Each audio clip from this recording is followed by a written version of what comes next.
Today we celebrate the Epiphany of the Lord, that is, the manifestation of Jesus as Messiah of Israel, Son of God, and Savior of the world.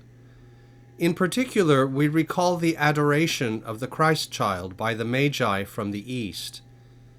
In the Magi, we see representatives of the neighboring pagan religions who welcome the good news of salvation through the coming of God in the flesh of the person of the Christ child.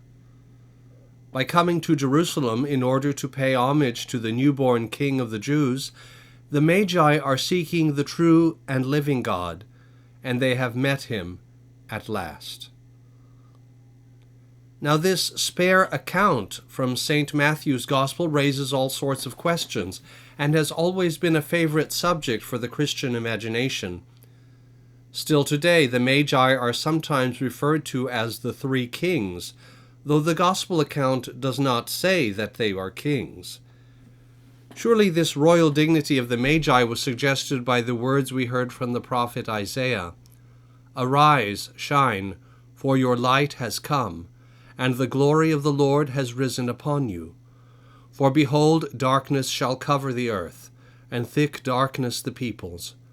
But the Lord will arise upon you, and his glory will be seen upon you, and nations shall come to your light, and kings to the brightness of your rising." The Magi had seen a star that indicated to them that this hope had at last been fulfilled. Like Abraham so many centuries before, they set out to a far-away land that they knew not, in order to find the newborn King of Israel, who would also be the light of the nations. Remember that there were no compasses in those days, and the ancients had to find their way by reading the stars, especially in the desert or on the deep sea. The Magi would then have made their journey westward, steering their course so that they passed to the place where the star or supernova would reach its zenith. In this way, the Magi would have come to the neighborhood of Jerusalem. Being Gentiles, they would naturally inquire of the rulers of Israel where the long-awaited Messiah was to be born, and were directed to Bethlehem. This detail, too, is important. The truth-seeking Gentiles need the illumination of divine revelation to find the one they are seeking. Now, as the Magi approached Jerusalem, the star was coming up the sky. The Gospel says it went before them and reached its zenith, stood over where the young child was, as they arrived there.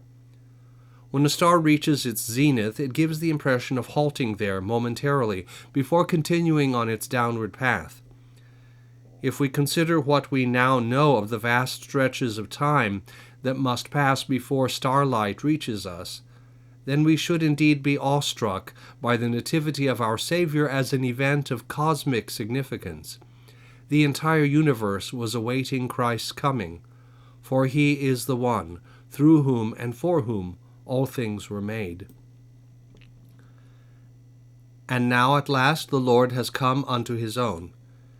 And though most did not know him, and even, like Herod, hated and feared his coming, yet the faithful few were there, Mary and Joseph, the angels and the shepherds, and later the Magi.